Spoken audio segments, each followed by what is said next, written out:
आज मैं आप लोग को मिलवाऊंगी मेरी फैमिली से। तो ये है मेरी फैमिली, मेरे पापा, मेरी मम्मा, मेरा भाई, मेरी बहन और ये मैं हूँ।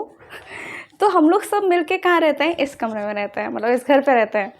और हम लोग सब ने ना काम बांट के रखा है, सब लोग का काम फिक्स है। पापा जाके बाहर अर्न करके लाते हैं, मम्मी भी अर्न करती है। और घर का काम हम लोग ने स्प्लिट करके रखा है, जैसे कि खाना कौन बना रहा है वो अलग डिसाइडेड है। मेरी बहन पोछा करती है, मैं रोटियां बनाती हूँ। तो हम लोगों ने काम को भी डिवाइड करके रखा है। एंड आई एम श्योर कि आपके घर में भी ऐसा ही होगा, अलग अलग फैमिली मेम्बर्स हैं और सबके अपने अपने काम डिसाइडेड है ना। तो याद है हम लोग कैसे लास्ट क्लास में एक छोटे कमरे की बात कर रहे थे? तो उस छोटे कमरे में भी तो कोई रहता होगा ना। बिल्कुल रहता है। उस छोटे कमरे में एक पूरी फैमिली रहती है और बहुत बड़ी फैमिली रहती है। और पता है उनका सबका काम भी डिवाइडेड है। तो आज हम लोग चलेंगे इस सेल के अंदर और मिलेंगे सेल्स के फैमिली मेम्बर्स से। कौन कौन है सेल की फैमिली में हेड कौन है? जैसे हमारी फैमिली का हेड हमारे पापा है, वैसे ही सेल की फैमिली में उनका हेड कौन है। और उसके बाद बाकी चीज़ें जो हैं वो क्या क्या काम कर रहे हैं, कैसे दिखते हैं, उसका नाम क्या है, सबसे जाके एक एक अच्छे से बातें करेंगे, एक एक चीज़ पूछेंगे। Hello hello. तो हम लोग आ गए हैं अब देखने के लिए कि ये जो लिटिल रूम है, मतलब हमारी सेल्स जो लिटिल रूम है, क्या इस लिटिल रूम के अंदर कोई रहता है? तो हमको पता चला था कि हाँ भाई बिल्कुल रहता है ना। पर जैसे लिटिल रूम है, जो ये कमरे हैं, जो ये घर है, सबके घर अलग दिखता है ना। तुम्हारा घर तुम्हारे नेबर से अलग दिखता है, बिल्कुल वैसे ही ना ये सारे जो छोटे छोटे कमरे हैं, हमारी सेल्स एक दूसरे से अलग दिखती है। ठीक है, ये देखो ये कितने सारे घर बने हुए हैं, सब अलग दिख रहा है ना। बिल्कुल वैसे ही सेल्स भी अलग दिखेंगी। कैसी दिखती है चलो देख लेते हैं हम लोग। ये देखो, ये हमारी रेड ब्लड सेल, आरबीसी। ये वही है जिसके कारण हमारा खून लाल होता है। ठीक है, और ये क्या करती है? ये ऑक्सीजन को कैरी करती है ना। और बड़ा फनी सा स्ट्रक्चर होता है इसका। ये ना ऐसा रहता है जैसे मान लो एक फुग्गा है जिसको तुमने ऐसे दोनों तरफ से पंच कर दिया है, तो इसमें ना बीच में गड्ढा हो जाता है। ये जो बहुत अच्छे से नहीं दिख रहा है यहाँ पे, पर इसे बीच में ना गड्ढा होता है। ठीक है, ये गड्ढा बन गया है क्योंकि किसने पंच कर दिया इसको। और ये देखो, ये दूसरी डरावनी सी लिटिल रूम ये क्या है? ये हमारी नर्व सेल है। नर्व सेल है ये, है ना। और ये वही सेल है जिससे ना हमारा दिमाग बना होता है। तो देखो, दिमाग के अंदर जाएंगे तो हमको कितना डरावना डरावना चीज़ दिखेगा, है ना। ये जो दूसरी सेल है ये है ऑस्टियोसाइट, मतलब कि हमारी बोन की सेल। ऐसा लग रहा है इसके इसके आसपास खूब सारे हाथ उग गए हैं, है ना। और ये है हमारी एपिथेलियल सेल, इसके बारे में पढ़ेंगे हम लोग 9th क्लास में। ये हमारी वाइट ब्लड सेल। ठीक है, ये क्या करती है? ये जो भी बदमाश बैक्टीरिया हमारी बॉडी में घुस जाती है, जो भी बदमाश वायरस घुस गई है, उसको पकड़ पकड़ के खा जाती है। ठीक है, पकड़ी उसको और खा जाती है ये उनको उनका काम तमाम कर देती है। ये है sperm cells, human sperm cells. और ये है फैट सेल। ठीक है, मतलब कि ये यही सेल है जो रिस्पॉन्सिबल होता है लोगों को मोटू बनाने के लिए। और ये है हमारी मसल सेल्स। मसल सेल्स क्या करती है? मसल सेल्स मूवमेंट में हेल्प करती है। हम लोग जो भी कर रहे हैं, तुम लोग दौड़ रहे हो, भाग रहे हो, डांस कर रहे हो, सारा का सारा मसल सेल्स के कारण हो पाता है। ठीक है, तो सेल्स अलग अलग प्रकार की दिखती है, मतलब कि जो हमारा छोटा कमरा है वो बाहर से अलग अलग दिखता है। अब हम लोग तैयार हैं इसके अंदर घुसने के लिए। ठीक है, हम इसके दरवाजे पे खड़े और हम लोग करेंगे नॉक नॉक। ठीक है, हम लोग अंदर जाएंगे। ठीक है, उसके पहले एक छोटू सा, अरे ये देखो तो सेल के अंदर के ऑर्गेनल्स के बारे में। सेल्स के अंदर जो रहते हैं ना उनको हम लोग बोलते हैं सेल ऑर्गेनल्स। ठीक है, सेल के अंदर जो छोटू छोटू से, जैसे हमारी पूरी ह्यूमन बॉडी है ना। हमारी ह्यूमन बॉडी है, हमारी ह्यूमन बॉडी में कितने सारे ऑर्गन्स हैं। हमारी ह्यूमन बॉडी में हार्ट है, हमारी ह्यूमन बॉडी में एक स्टमक है ना। कितने सारे ऑर्गन्स हैं। वैसे ही सेल के अंदर भी ना कुछ बहुत छोटी छोटी चीज़ें हैं जो जिनके पास अलग अलग काम है। ठीक है, जैसे हमारे दिल के पास काम है कि ब्लड को पंप करना। तुम लोगों को क्या लगा प्यार करना है? ठीक है, और हमारे पेट के पास काम है कि खाने को डाइजेस्ट करना है ना। वैसे ही हमारी जो सेल के अंदर छोटी छोटी चीज़ें रह रही है ना, इनके पास भी इनका अपना काम है। हम लोग देखेंगे कि कौन क्या काम करता है। पर क्योंकि जैसे बॉडी में ऑर्गन्स होते हैं, वैसे ही अपने सेल के पास भी ये छोटे छोटे ऑर्गन्स हुए ना, मतलब ऑर्गन्स जैसे ही काम कर रहे हैं लोग। तो हम लोग ने इसलिए इसका नाम रख दिया सेल ऑर्गेनल्स। ठीक है, मतलब कि छोटे छोटे ऑर्गन्स। ठीक है, और ये देखो कितने बातूनी ऑर्गन्स है भाई, ऑर्गेनल्स, है ना। देखो कितनी बातें कर रहा है। न्यूक्लियस बोल रहा है कि मेरी ऑर्डर मानी जाएगी, है ना, सब लोग मेरी बात सुनेंगे। अपना गोल्जी बेचारा परेशान हो गया है ज़िंदगी से। बोल रहा है मेरे को ब्रेक दे दो भाई। ठीक है, ये गोल्जी, ये बेचारा परेशान है। ठीक है, चलो, तो हम लोग एक-एक करके जाएँगे सबके पास और पूछेंगे कि भाई ज़िंदगी कैसी चल रही है? क्या-क्या काम चल रहा है आजकल? ठीक है? पर उसके पहले सेल की एक बेसिक अंडरस्टैंडिंग डेवलप कर देते हैं। ठीक है? सेल मतलब क्या होता है? तुम अभी फॉर रफ इमेजिनेशन ऐसे इमेजिन करो कि मैंने ना एक फुग्गा लिया। ठीक है? मैंने फुग्गा लिया मतलब बलून। ठीक है? मैंने इस बलून में होली है भाई, होली है, ठीक है? नहीं है होली पर जैसे इमेजिन होली चल रही है, तो मैंने एक बलून लिया और मैंने उसमें क्या भर दिया? मैंने उसमें रंग वाला पानी भर लिया। ठीक है? कलर्ड वाटर भर दिया मैंने किसी के सिर पे फोड़ने के लिए। तो इस बलून के अंदर अब कुछ भरा हुआ है ना? तो ये सेल भी कुछ ऐसी ही दिखती है। ठीक है? सेल हमारा जो बलून था ना, ये हमारी सेल मेम्ब्रेन की तरह होता है, नाजुक सा, डेलिकेट सा, फूट भी सकता है आसानी से। और इसके अंदर जो पानी भरा हुआ है ना, जो हमने कलर वाला पानी भरा था, इसको बोलते हैं हम लोग साइटोप्लाज्म। ठीक है? साइटोप्लाज्म जो होता है 80 टू 90% लिक्विड होता है। ठीक है? पर इस पानी में ना 80-90% वाटर होता है और इस पानी में ना खूब सी चीज़ें डिज़ोल्व होती है। जैसे कि हमने होली के लिए बलून बनाए तो हमने रंग घोल दिया, है ना? वैसे ही साइटोप्लाज्म में खूब सारी प्रोटीन्स, एमआरएनए और सॉल्ट्स और भी फलाना-ढिकाना खूब सी चीज़ें रहती हैं। ठीक है? खूब से केमिकल्स होता है। तो यह सेल क्या है? सेल हमारा फुग्गा है जिसके अंदर कुछ पानी भरा हुआ है। ठीक है? अब ये तो नाजुक सी सेल हो गई है ना? जिसके बाहर सिर्फ सेल मेम्ब्रेन है। अब कुछ ऑर्गेनिजम्स होते हैं जैसे कि प्लांट्स। ठीक है? तुमको पता है प्लांट्स की लाइफ कितनी ट्रैजिक होती है? ये बेचारे ना, इनके पास कोई भी हमला करने आए, ये कभी भाग ही नहीं पाते हैं। इनको एक ही जगह खड़े रहना होता है ना? तो इसने बोला यार मैं भाग तो नहीं सकता हूँ, पर मैं मेरे हंटर्स, मेरे प्रेडेटर्स से बचने के लिए कम से कम अपनी सेल्स को मजबूत तो कर सकता हूँ, है ना? पता है सोचने में अजीब लगेगा, पर जो गाय होती हैं, जो बकरियाँ होती हैं, जो जाके प्लांट को खा जाती है, वो वही प्लांट के लिए उनकी हंटर है, उनकी प्रेडेटर है। तो इन लोगों से बचने के लिए, और छोटा-छोटा ग्रास हॉपर, छोटे-छोटे इंसेक्ट्स सब प्रेडेटर है प्लांट के लिए। तो प्लांट क्या बोलता है? प्लांट बोलता है यार मैं भाग तो सकता नहीं हूँ, तो क्या तो मैं एक काम कर सकता हूँ कि मैं अपनी जो बॉडी है ना, मैं उसको स्ट्रॉन्ग बना लूँ, उसको बहुत मजबूत बना लूँ। ठीक है? तो वो क्या करता है? वो बोलता है कि मेरी बॉडी तो सेल से बनी है, तो शुरुआत तो सेल से ही करनी होगी, है ना? तो क्या करता है? अपनी सेल के बाहर ना, हमारा बलून जो था, उसने बोला बलून तो बहुत नाजुक सा है, सेल मेम्ब्रेन बहुत नाजुक है, ईजिली टूट जाती है, मेरे प्रेडेटर्स मेरे को ईजिली डाइजेस्ट कर पाएंगे। मैं क्या करता हूँ? मैं ना एक मजबूत सी लेयर बनाता हूँ अपने बलून के बाहर। ठीक है? तो इसने क्या किया? इसने ना एक बड़ी मजबूत सी लेयर बना के रखी है अपने सॉफ्ट से सेल मेम्ब्रेन के बाहर। ठीक है? हमारा मान लो, इमेजिन करो एक बलून है, उसके बाहर सीमेंट की लेयर बना ली है प्लांट ने। ठीक है?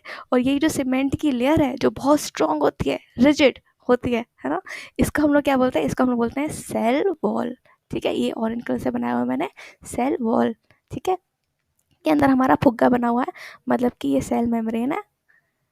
ठीक है? ये सेल मेम्ब्रेन है और अंदर अपना साइटोप्लाज्म होगा, है ना? ये लिक्विड क्या है? ये अपना साइटोप्लाज्म। तो क्या हुआ? सेल वॉल, सेल वॉल है एक rigid covering found outside the cell membrane. ठीक है? कहाँ कहाँ पे पाई जाती है? प्लांट सेल्स में। ये अपन को बिल्कुल याद रखना है कि प्लांट सेल्स में होती है, हमारे पास नहीं होती है ये। ठीक है? इसीलिए हम देखो बहुत सॉफ्ट सॉफ्ट है, अपने गाल तो छुओ, क्या बात है, कितने सॉफ्ट है ना? पर प्लांट को छू के देख लो भाई, वो तो कितना कड़ा होता है ना? क्यों कड़ा है? क्योंकि बेचारा नहीं एक्चुअली, उसने बहुत डिफ़िकल्ट डिसीजन लिया लाइफ में, सेल वॉल बना लिया, है ना? पर सेल वॉल बनाने के लिए ना उसको बहुत मेहनत करनी पड़ती है। कैसे बनाता है वो? वो अंदर से सेलुलोज बनाता है और बाहर फेंकता रहता है। ठीक है? छपाई कर रहा है वो, सेलुलोज बनाया, बाहर फेंका, उससे उसकी सीमेंट की दीवार बन रही है। ठीक है? तो सेल वॉल बना होता है सेल्यूलोज का। याद रखना हमको, सेलुलोज बहुत स्ट्रॉन्ग फाइबर होता है। ठीक है? Cell wall is made up of cellulose. क्यों है भाई ये इसके पास? तो अपन देखते हैं। सबसे पहला फंक्शन था मैकेनिकल स्ट्रेंथ, है ना? हमने बोला कि भाई प्लांट भाग नहीं सकता, तो उसको मजबूत बनानी थी अपनी सेल्स को, तो उसने सेल वॉल बना ली। ठीक है? सेकंड फंक्शन है कि ये ना प्लांट सेल को फूटने से बचाता है। ठीक है? अच्छा, तुम लोग ने कभी किशमिश को पानी में डाल के देखा है? किशमिश मतलब रेजिन्स, जो भी बोलते हो तुम लोग। ठीक है? रेजिन्स जो कि ग्रेप्स को ड्राई करके बनाते हैं, है ना? उस किशमिश को यदि तुम पानी में डाल दोगे और दूसरी सुबह चेक करोगे तो तुमको पता चलेगा कि वो ना फूल गई है, खुशी से फूल गई है वो, है ना। कैसे फूल गई? क्योंकि उसके अंदर पानी चला गया खूब सारा, है ना। अब ये फूल गई है, देखो ये स्वोलन हो गई है ना, पानी अंदर घुस गया इसके। तो क्या हुआ भाई इसके साथ? इसके साथ ये हुआ वही, इसके साथ जो हुआ है ना, ये हर सेल के साथ होता है, ठीक है। हर सेल यदि उसको ऐसे मीडियम में डाल दें जहाँ पे पानी पानी है, ठीक है, जहाँ पे कॉन्सेंट्रेशन कम है पानी का, तो ना पानी अंदर घुसने लगती है सेल के, ठीक है, सेल के अंदर घुसने लगती है। ये हरकत पानी अपनी सेल के साथ भी करेगा, प्लांट की सेल के साथ भी करेगा। क्या करेगा कि अंदर घुसने की कोशिश करेगा, ठीक है। तो हमारी सेल्स तो नाजुक सी है ना, तो यदि खूब सारा पानी आ जाता है ना अंदर तो वो बस्ट हो जाती हैं, फूट जाती हैं। पर अपने प्लांट का सेल तो बहुत मजबूत है ना, उसने सेल वॉल बना के रखी थी। तो प्लांट के सेल के साथ ऐसा नहीं होता, ठीक है। प्लांट की सेल की जो सेल वॉल है ना, सीमेंट की लेयर है यार, मजबूत है, तो क्या करती है वो प्लांट की सेल को फूटने से बचा लेती है, ठीक है। तो हमारी सेल वॉल का सेकंड फंक्शन है प्रिवेंट्स बस्टिंग, ठीक है। किसकी बस्टिंग? सेल की बस्टिंग, है ना। कब? तब जब सेल एक कम कॉन्सेंट्रेटेड सोल्यूशन में होता है, मतलब कि हाइपोटोनिक सोल्यूशन में। हम इस बारे में पढ़ेंगे एक अलग वीडियो में, ठीक है। उसमें हम लोग टोनिसिटी पढ़ेंगे और क्या होता है हाइपरटोनिक, क्या होता है हाइपोटोनिक, क्या होता है आइसोटोनिक, और कैसे ये कैसे मूवमेंट रेगुलेट होता है पानी का, ठीक है। पर फिलहाल के लिए ये जान लो कि हमारी सेल वॉल है बनी हुई सेलुलोज से और प्लांट सेल को मजबूत बना रही है, प्लस ये क्या कर रही है, प्लांट सेल को फटने से बचा रही है ना। तो मतलब देखो सेल वॉल कितनी अल्टीमेट सी कवरिंग है प्लांट सेल वॉल की, प्लांट सेल के लिए, है ना। तो एक ऐसा ये ऐसा है जैसे कि हमने ना एक बहुत हमारा घर है, घर के बाहर अपन ने एक बहुत बड़ी सी फेंस बना के रखी है, ठीक है। बहुत प्रोटेक्टिव सेल है ये, अपने प्यारे से घर को सुरक्षित करना चाहती है, तो इसने घर के बाहर एक फेंस बना के रखी है, ठीक है। Okay, cell wall is rigid covering found outside the cell membrane of plant cells, है ना। ये डेफिनेशन है, पर सिर्फ प्लांट सेल में नहीं होता। यदि पूछेंगे कि सेल वॉल को बताओ, ठीक है, क्वेश्चन आएगा व्हाट इज सेल वॉल, तो अपन को लिखना पड़ेगा it is a rigid covering found outside the cell membrane of plant cells, ठीक है। पर क्या ये हरकत सिर्फ प्लांट सेल करता है? तो जी नहीं, बिल्कुल नहीं। बैक्टीरिया और फंजाई भी ये हरकत करते हैं, ठीक है। क्या करते हैं? अपनी सेल को प्रोटेक्ट करने के लिए बाहर एक मजबूत सी फेंस बना लेते हैं, ठीक है, जिसको हम लोग सेल वॉल बोले थे। और किससे बना था? ये सेल्यूलोज से बना था, सिर्फ प्लांट सेल्स में। इन लोग की सेल वॉल ना अलग चीज़ से बनी होती है, पर अपन को इस बारे में अभी बात करने की जरूरत नहीं है क्योंकि अपने सिलेबस में नहीं है, तो ये आगे बढ़ते हैं। हाँ, और सेल वॉल कैसी होती है? सेल वॉल नॉन लिविंग होती है। अरे फेंस है ना यार, तो कैसे लिविंग होगी, है ना। और हमने बोला था कि प्लांट सेलुलोज को बना बना के बाहर फेंकता है ना, तो ये नॉन लिविंग है। और ये फुली परमिएबल है, मतलब कि ये ना कोई भी चीज़ आई, मान लो वो बोल रही है कि मेरे को सेल के अंदर घुसना है ना, तो ना ये ऐसे रोकती नहीं है, नॉन लिविंग है, तो ये कैसे डिसाइड करेगी किसको अंदर आने दे किसको नहीं आने दे, है ना। तो बस ये रहता है कि साइज़, है ना, तुमने फेंस बनाई है, तो यदि कोई चीज़ बहुत छोटी सी है, मान लो ये फेंस है घर के बाहर, ठीक है, ये फेंस बना है अपना, ठीक है, ऐसी ऐसी फेंस बनी है, तो यदि कोई छोटू सा इंसेक्ट चाहे तो घुस सकता है इसके थ्रू, है ना। इंसेक्ट का साइज इतना छोटा है कि वो घुस जाएगा, है ना। ये इंसेक्ट है मान लो, ठीक है। ओह, ओ माय गॉड, ये तो दिख ही नहीं रहा होगा, okay. I am very sorry. हाँ, ओके, ये मैंने बनाया था फेंस, ठीक है। ये मान लो ये एक फेंस है, ये जो ग्रीन कलर की है ये फेंस है अपने घर के बाहर की, ठीक है। और इसी के अंदर कोई एक इंसेक्ट घुसना चाहता है, तो ऑफ कोर्स इंसेक्ट घुस सकता है ना, मच्छर इसको क्रॉस करके आ सकते हैं, और कोई छोटे जानवर भी आ सकते हैं, चूहे आ सकते हैं, है ना। तो as long as size is not a barrier, ये अलाउ कर देता है चीज़ों को आने के लिए, ठीक है। अपन इसको बोलते हैं ये फुली परमिएबल है, ठीक है, बढ़िया। और एक और इम्पॉर्टेंट काम इसका क्या है कि ये सेल को शेप देता है ना। ऑफ कोर्स अपनी फेंस जैसी है, अपना घर वैसा ही दिखेगा, है ना।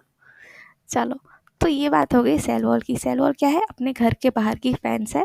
क्या अपने पास है? ये नहीं है भाई, अपन लोग इतने प्रोटेक्टिव नहीं है, अपन लोग बोलते हैं मरने दो कुछ कुछ सेल्स को, पर प्लांट ये अफोर्ड नहीं कर सकता क्योंकि प्लांट दौड़ नहीं सकता, तो प्लांट ने सेलुलोज का सेल वॉल बना के रखा है, ठीक है।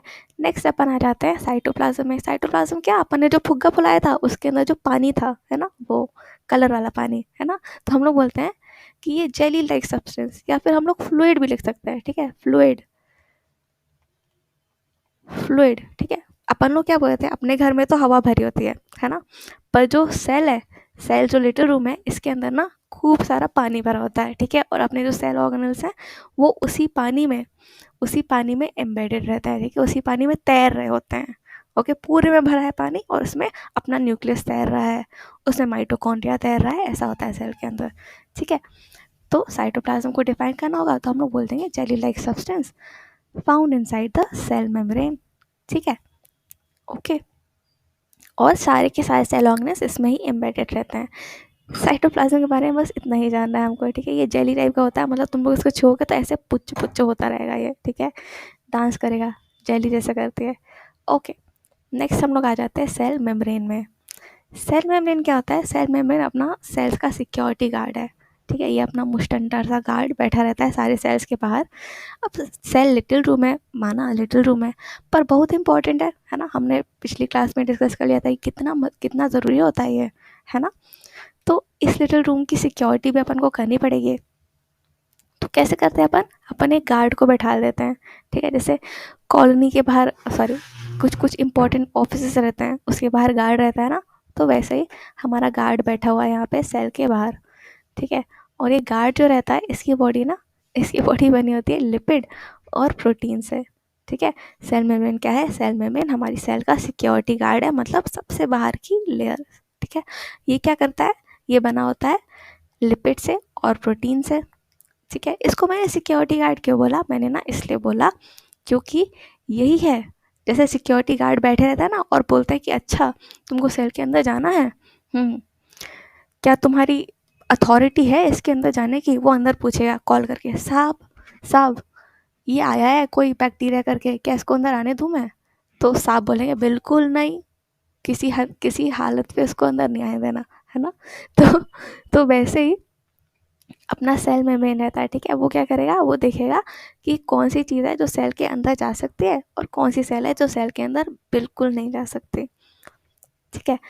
तो अपना सेल मेम्ब्रेन क्या है, सेल मेम्ब्रेन एक सिक्योरिटी गार्ड है जो कि लिपिड और प्रोटीन को जो कि लिपिड और प्रोटीन से बना होता है, ठीक है, अपना जो, अच्छा क्या तुम लोग को पता है लिपिड क्या होता है, लिपिड का मतलब होता है तेल, ठीक है, तेल, घी, ये सब लिपिड होता है, ठीक है।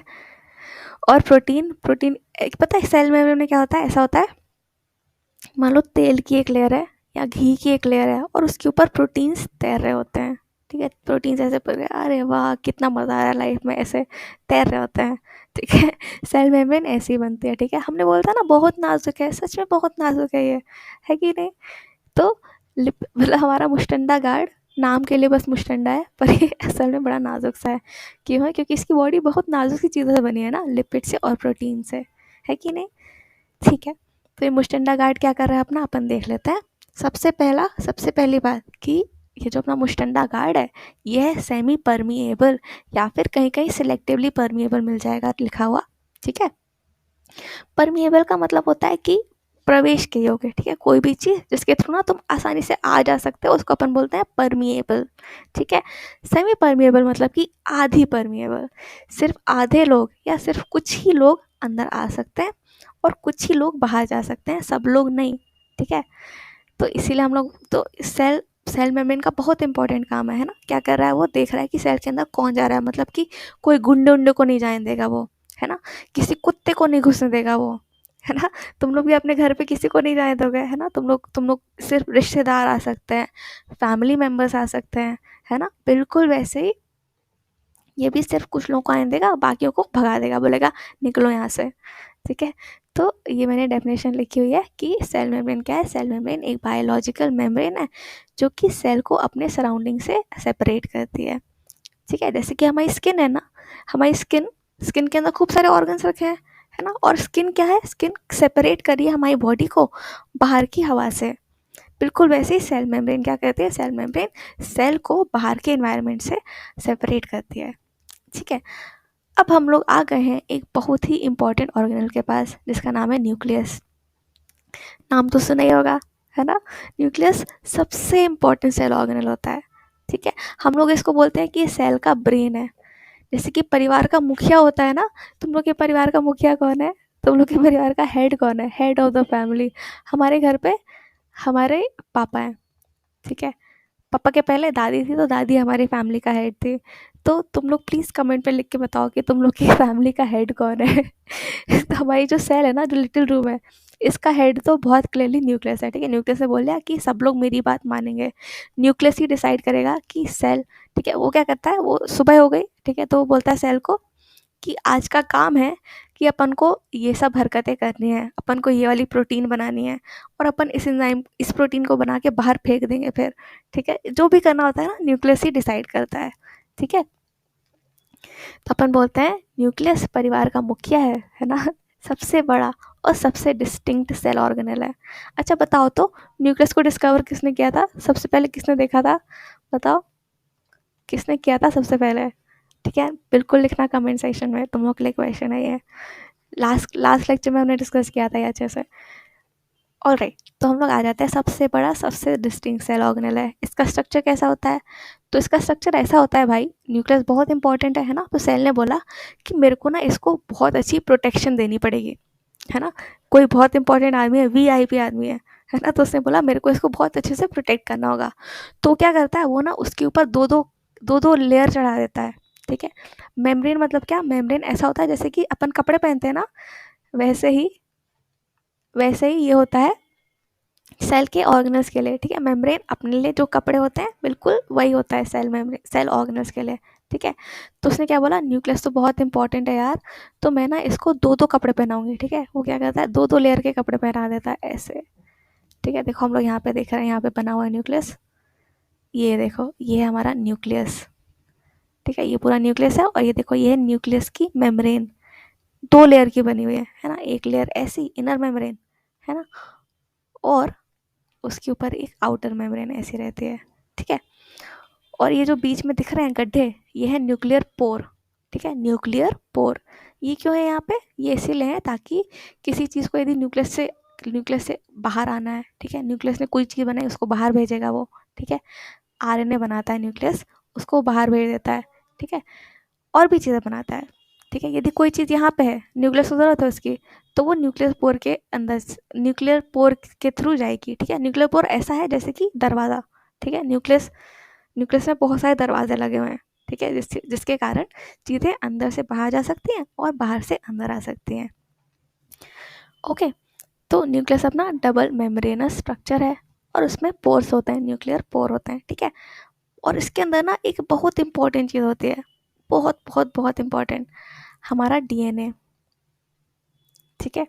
डीएनए क्यों इतना इंपॉर्टेंट है? डीएनए देखो कैसा दिख रहा है, धागे टाइप का ऐसे कुड़ुड़ मुड़ुड़ होके पड़ा हुआ है ना? पर डीएनए ना बहुत ही इंपॉर्टेंट होता है, क्योंकि डीएनए ना तुम्हारी ब्लूप्रिंट है, मेरी ब्लूप्रिंट है। तुम लोग को पता है ये बात कि जब अपन लोग पैदा होते हैं, हाँ मतलब पैदा नहीं हुए जब, ठीक है, अपन लोग जब मम्मी की पेट में रहते हैं, तो अपन लोग सबसे शुरुआत में सिर्फ एक सेल होते हैं, है ना? ये एक सेल होते हैं, इसको हम लोग बोलते हैं, ओ नहीं, बाद में से एम्ब्रियो बोलते हैं, इसको अपन बोलते हैं जाइगोट, ठीक है? जाइगोट कैसे बनता है? एग सेल, मम्मी की एग सेल, और जब फ्यूज़ हो जाती है एक स्पर्म सेल से, है ना? ये वो स्पर्म है जो सबसे दूर तैर के आया है ना? तो तुम लोग ने स्पर्म की रेस जीत ली है, मैंने भी जीत ली है। तो, तो ये जब फ्यूज़ हो जाता है तो बनता है जाइगोट, है ना? और जाइगोट तो एक ही सेल का है। अब इस जाइगोट को बनाना है एक पूरा का पूरा इंसान, ये आगे जाके बना देगा तुम लोग को, ठीक है? या मेरे को बना देगा, है ना? इस एक सेल को बनाना है एक इंसान, है ना? और इस जाइगोट को पता है कि इसको इंसान ही बनाना है, इसको एक ह्यूमन बेबी ही बनाना है। इसको ये देखो, अब ह्यूमन का बच्चा मछली नहीं बनेगा, है ना?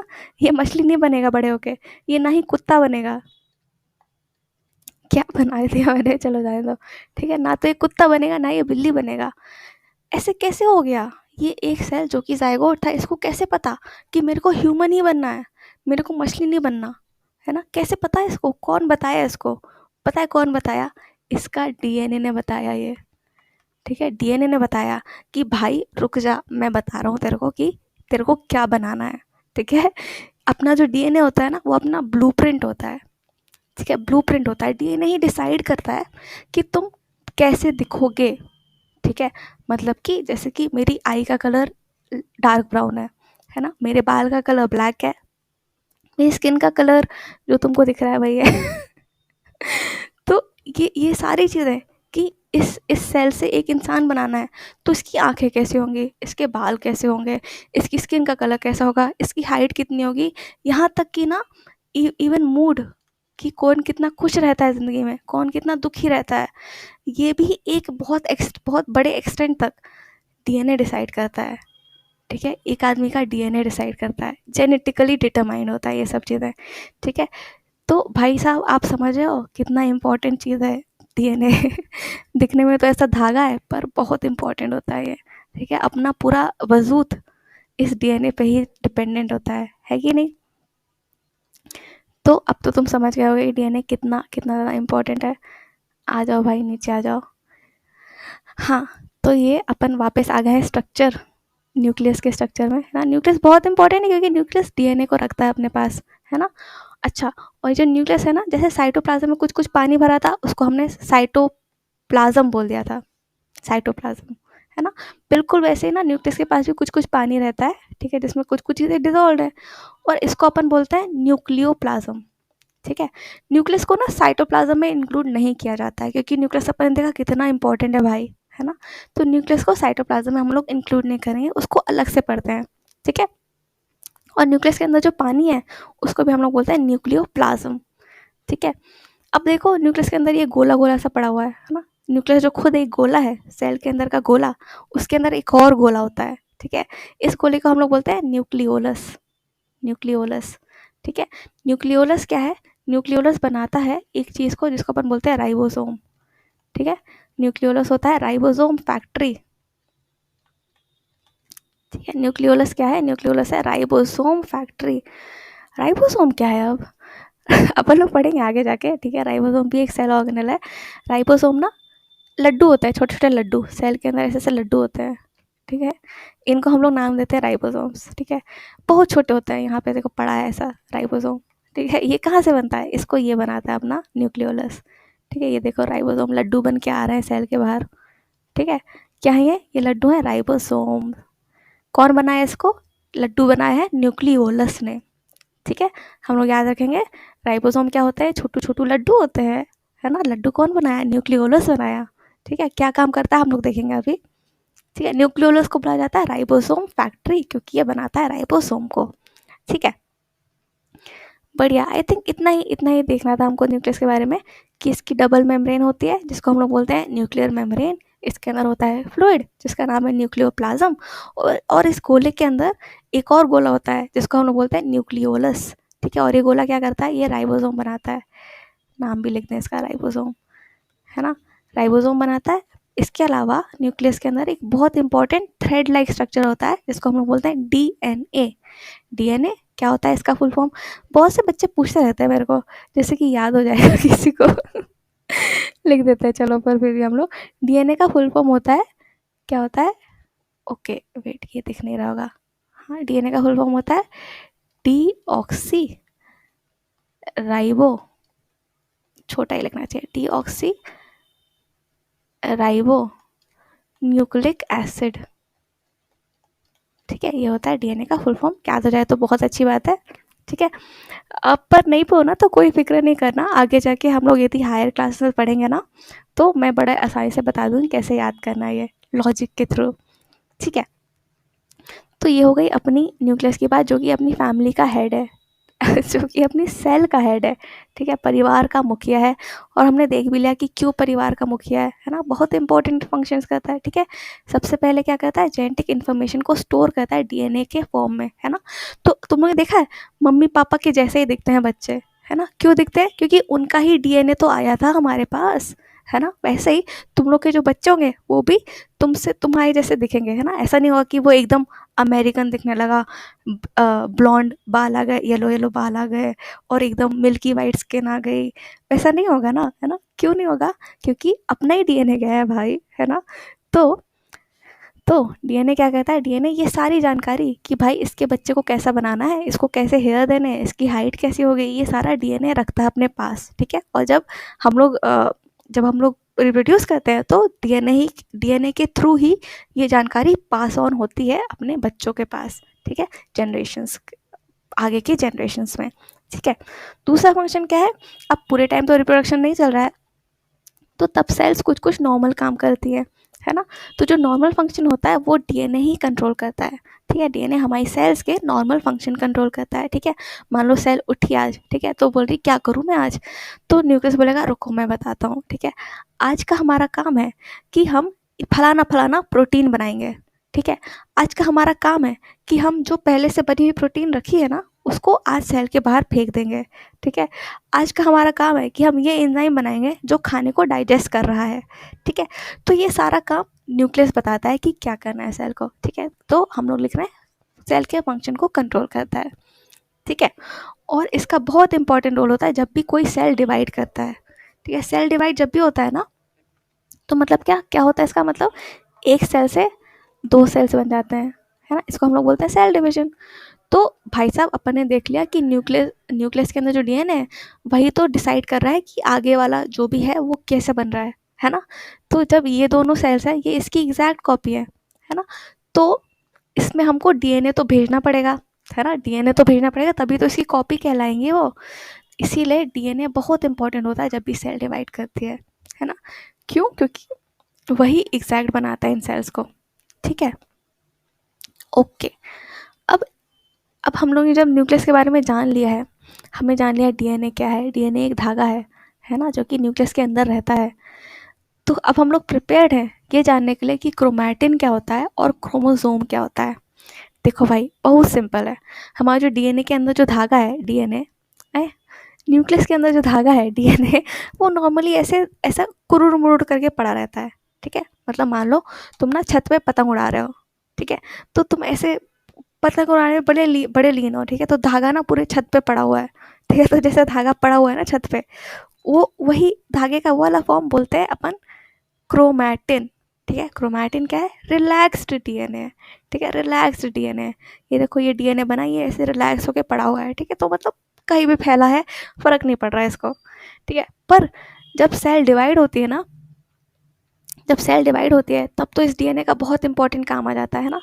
तो क्या होता है, अपन को सेल को डिवाइड करना है तो अपन को ना अपने डीएनए को भी दोनों सेल से भेजना होता है। जो भी अपन डॉटर सेल्स बना रहे हैं ना, ये एक मदर सेल है ना, इससे बन गई दो सेल। तो ये जो दो सेल्स है इनको अपन बोलते हैं डॉटर,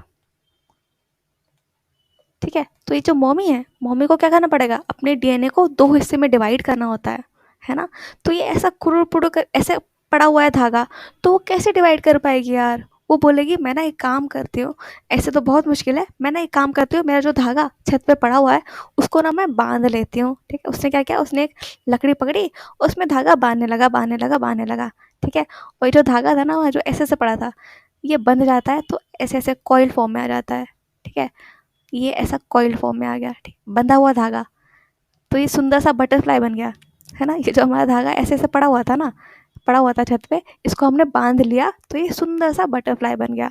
और जब ये ऐसा बटरफ्लाई बन जाता है ना, जब ये ऐसा बंध के बटरफ्लाई बन जाता है तो हम इसको बोलने लगते हैं क्रोमोसोम, ठीक है।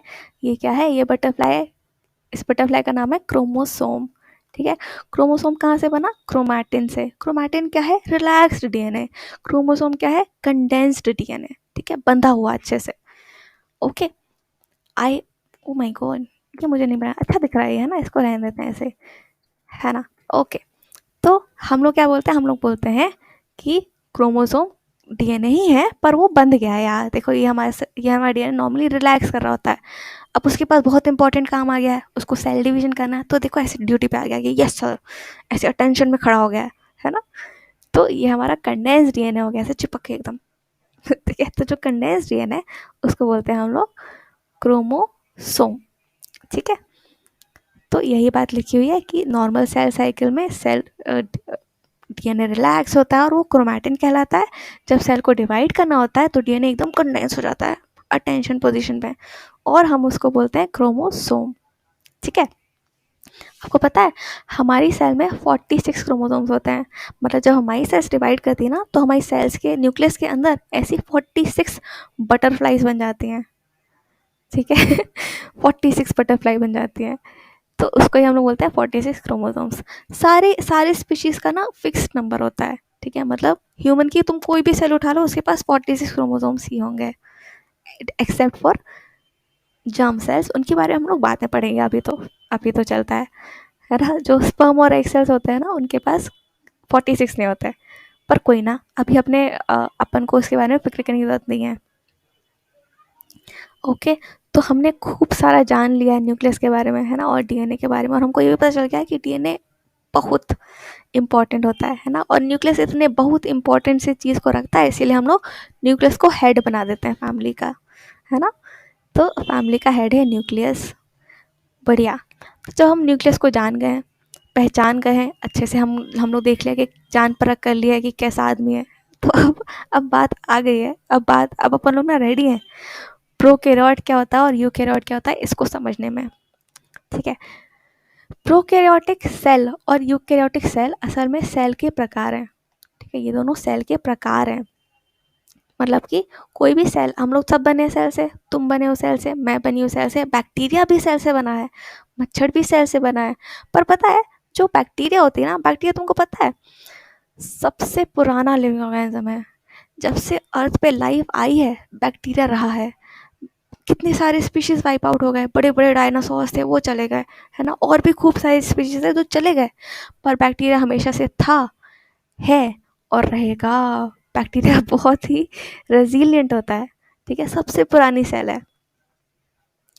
और बैक्टीरिया जो है ना, बैक्टीरिया की सेल को हम लोग बोलते हैं प्रोकैरियोटिक सेल, ठीक है।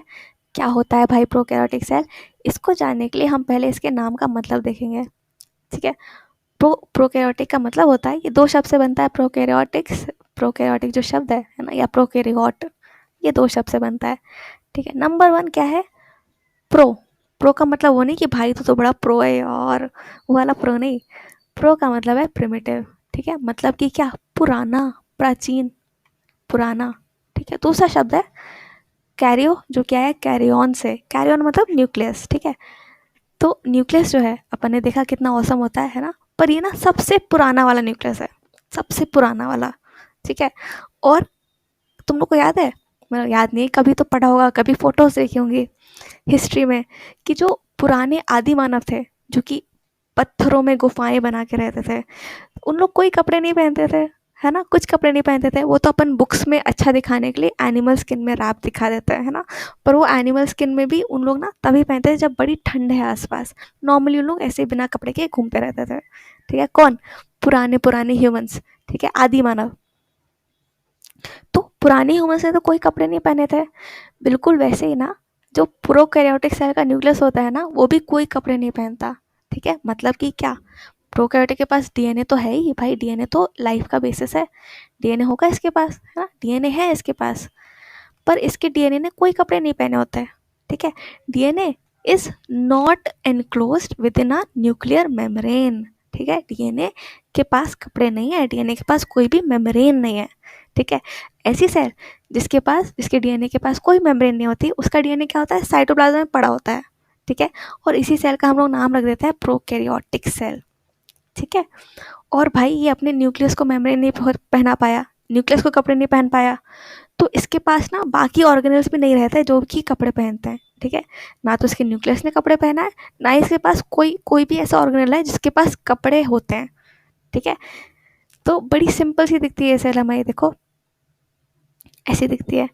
इसका सेल एनवेलप है ना, मतलब कि क्या, सेल मेम्ब्रेन होगी, सेल मेम्ब्रेन के साथ साथ ना इसके पास सेल वॉल भी होती है, उसके बाहर एक और लेयर होती है जो कि हमको अभी नहीं जानने की ज़रूरत है पर ये ऐसी दिखती है, ठीक है। सेल एनवेलप होता है, इसके अंदर साइटोप्लाज्म है ऑफ कोर्स, है ना, और साइटोप्लाज्म में तैर रहे होते हैं इसके राइबोसोम्स, ठीक है। राइबोसोम पता है इसके पास क्यों है, क्योंकि ना राइबोसोम को कपड़े की ज़रूरत नहीं होती है। राइबोसोम नॉर्मली भले ही वो हमारी सेल में हो या वो किसी और की सेल में हो, उसके पास कभी भी मेम्ब्रेन नहीं होता, ठीक है। इसीलिए ये हम इसको अफोर्ड कर पाता है हमारा प्रोकैरियोटिक सेल, ठीक है, क्योंकि इसको कपड़े नहीं पहनने हैं ना, तो ये बोलता है ठीक है भाई तू आजा मेरे साथ, ठीक है। तो हमारी सेल कैसी है, इसके पास बाहर एक सेल मेम्ब्रेन होगा, अंदर अंदर डीएनए है, ठीक है, ये जो दिख रहा है अपन को ये डीएनए है, ठीक है, पर इसका डीएनए के पास कोई मेम्ब्रेन नहीं है ना। तो हम लोग ऐसे डीएनए को बोल देते हैं न्यूक्लियोइड, ठीक है। और इसको कभी भी न्यूक्लियस मत लिखना, ठीक है, न्यूक्लियस मत लिखना क्योंकि गलत हो जाएगा। अपन लोग बोलते हैं कि प्रोकैरियोटिक सेल के पास न्यूक्लियस नहीं होता है, ठीक है। और ये इसका एग्जाम्पल क्या हो जाएगा, इसका एग्जाम्पल हो जाएगा वही सेल्स जो बहुत ज़माने से रह रही हैं अपनी अर्थ पे, कौन, बैक्टीरिया, ठीक है। बैक्टीरियल सेल हमेशा प्रोकैरियोटिक होती है, ओके। इसके साथ एक और इसका भाई है ब्लू ग्रीन एल्गा, ठीक है। ये असल में ना इसकी बड़ी फनी सी कहानी है। ब्लू ग्रीन एल्गा ना होता है बैक्टीरिया, ठीक है, ये होता है बैक्टीरिया। पर ना ये जो बैक्टीरिया ना ये ना ऐसे बहुत एक एक एक के ऊपर एक ऐसे लद के ना लंबी लंबी रेशे बना लेते हैं, ठीक है, रेशे बना लेते हैं, फिलामेंट बना लेते हैं।